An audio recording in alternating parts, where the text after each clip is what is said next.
starts now. And we begin tonight with a ramp up of wildfire season in the Northwest. Thanks for joining us. I'm David Molko. And I'm Laurel Porter. It's actually good news from the front lines tonight, at least in most cases. Starting in Central Oregon, this is where more than 40 fire starts were reported between yesterday and today as thunderstorms rolled through. Firefighters report great progress tonight. They stopped the spread of the Fly Creek fire near Lake Billy Chinook, west of Madras. They've also gotten several smaller fires contained. Smoke jumpers are parachuting into other areas of the Deschutes National Forest to check on reported fires to see if they're spreading. And there's more promising news tonight just south of the Oregon-California border from the McKinney fire. The latest update coming in around 8 this evening. Officials telling us the perimeter did not expand. The fire did not grow larger. It is covering, though, 55,000 acres. That's more than half the size of the city of Portland. Evacuation shelters have been set up in Ashland, Oregon, and Weed, California. And as we often see under these circumstances, some are waiting and hoping, while others have learned they have lost their homes. Everything I had for 4 generations is up in smoke, everything. I'm just trying to stay positive and not think about everything that I've had since I was a child. It's hard. Yeah, understandably. On Sunday, the fire killed 2 people who were in a vehicle in a driveway while crews have been working on the ground. They have not been able to bring in tankers to drop retardant on those flames since Saturday. They say that is because the smoke is too thick. But keep in mind, the still air that's keeping it around is also keeping that fire from growing. In the Portland area now, fire crews responded to 2 small brush fires, both in Milwaukee. Firefighters were called out just before 5 to an industrial area near Southeast 82nd and Highway 224. That's when they found a second fire burning. Crews suspect that one was started by a car.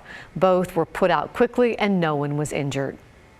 Today, thankfully, brought in some cooler air. We even felt a few raindrops. Yeah, it's about time. Joe Ranieri is in for Matt tonight. Joe, first let's talk about those active wildfires. Give us a sense of where they're all burning. Well, they're burning mainly throughout the east side of the metro area and along the high desert over near the Bend and Redmond area. Right now, and this map shows at least 4 active wildfires. Of course, the big one not burning in Oregon, but burning basically throughout along the Oregon, northern California border is the McKinney fire that we've been telling you about the last couple of days. Because of that fire, we're going to continue to see some smoke and haze filter in, at least throughout the east side of the state over the next couple of days. So as we look at the big thing we're focusing on tonight is the threat of more wildfires because of the severe thunderstorms that have been popping up throughout southern Oregon and along the east side of the state over the last several hours. Of course, that red flag warning has been in place a good part of the day. We'll zoom in. You can see where the thunderstorms are moving in just west of Lakeview over in Chiloquin. Heavy downpours, some breezy conditions and lightning strikes basically nonstop over the last couple of hours.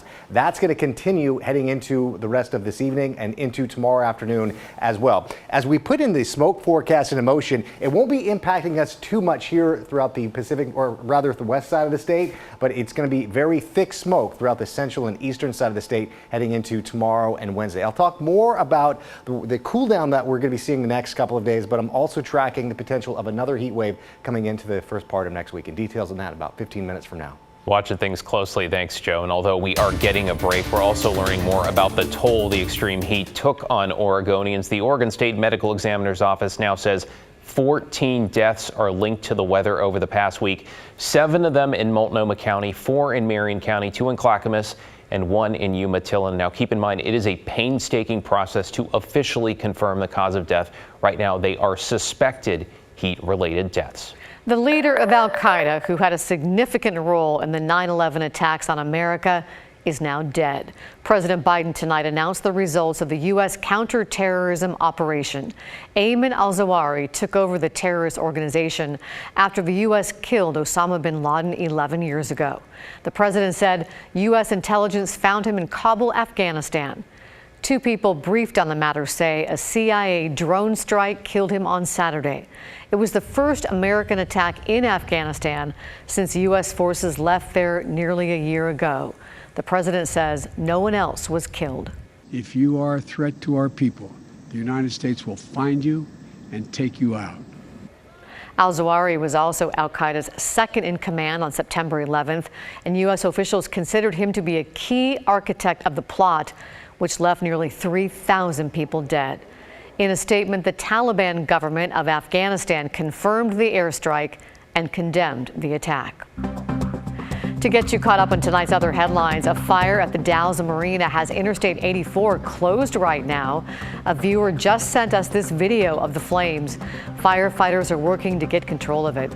In the meantime, westbound lanes of I-84 and the off-ramps through the Dalles are closed. The Wasco County Sheriff's Office also put out a warning saying some people were trying to get a closer look at the fire, even swimming in the water. They're asking people to please stay back.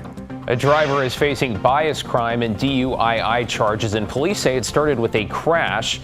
In North Portland, a car rolled onto its roof Saturday evening near Houghton and North Haven Avenue. That's when one of the men inside tried to walk away. When officers tried to arrest him, two others who'd been in the vehicle, including the driver, then tried to intervene. Some neighbors even came out of their homes and surrounded the officers.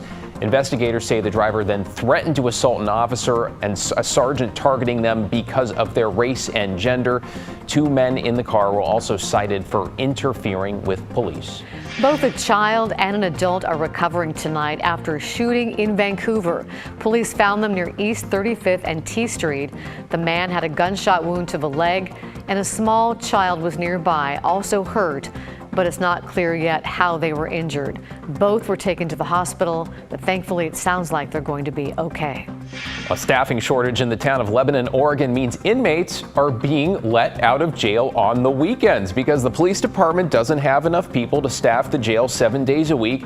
They're allowing inmates to leave on Thursday night, though. They first have to sign paperwork saying they'll come back on Monday, or they could face additional charges. But there are no ankle bracelets. In fact, no monitoring of any kind once they leave the building. The jail can hold up to 12 people, so it is not a large number being released. Police say they are misdemeanor offenders, not violent criminals. Well, an update on our homeless crisis, and tonight we're taking you to Multnomah Village. That is where Portland's first safe rest village for those experiencing homelessness opened just over a month ago. Though even with a year of planning, it took a while to get to full capacity. Blair Best looks into why it is not uncommon for organized camps and shelters to have empty beds.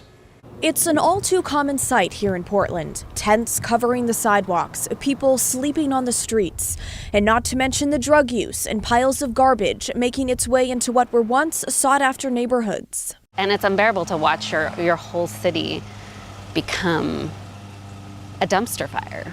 This crisis is being met with solutions from various organizations, including the city's Safe Rest Village program, led by Commissioner Dan Ryan, with a focus on getting people off the streets and into tiny home villages, where they can access support and services. But as Shannon Singleton at the Joint Office of Homeless Services explains, it's not a quick fix. We know shelter doesn't end people's homelessness, and not everybody wants to be in a shelter, and it's not required for you to go through shelter to be able to move back into housing. The city's Safe Rest Villages are low barrier to entry, meaning adults can move in with their family and pets, but weapons and drugs aren't allowed.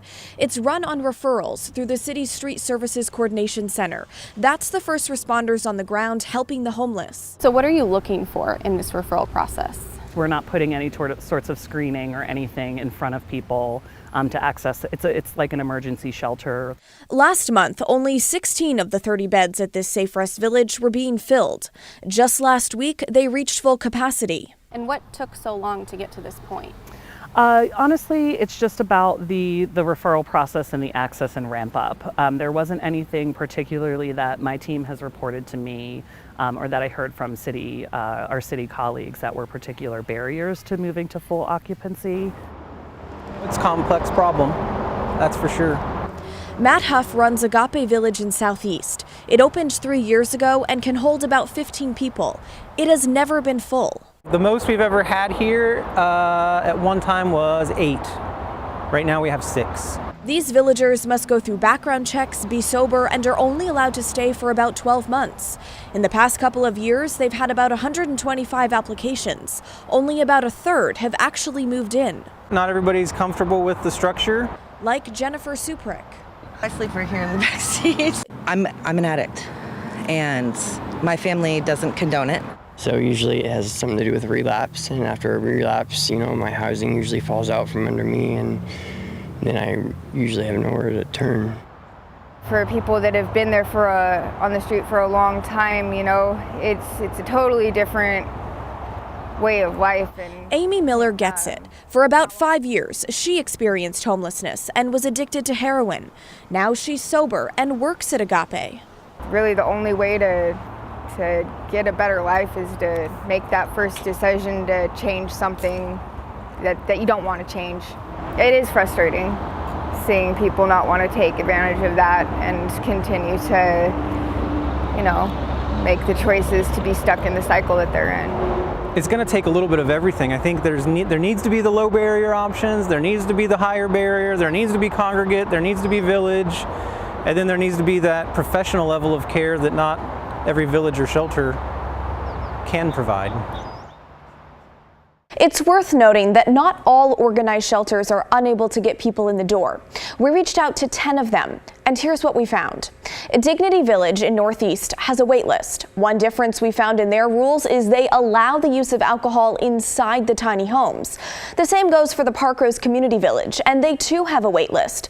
St. John's Village in North Portland is another one that has a wait list, but they don't allow drugs or alcohol, and villagers must go through background checks. So, like we just heard, it's not black and white. It takes many different types of shelters and rules, and because of this, not all will operate at full capacity all the time. Blair Best, KGW News.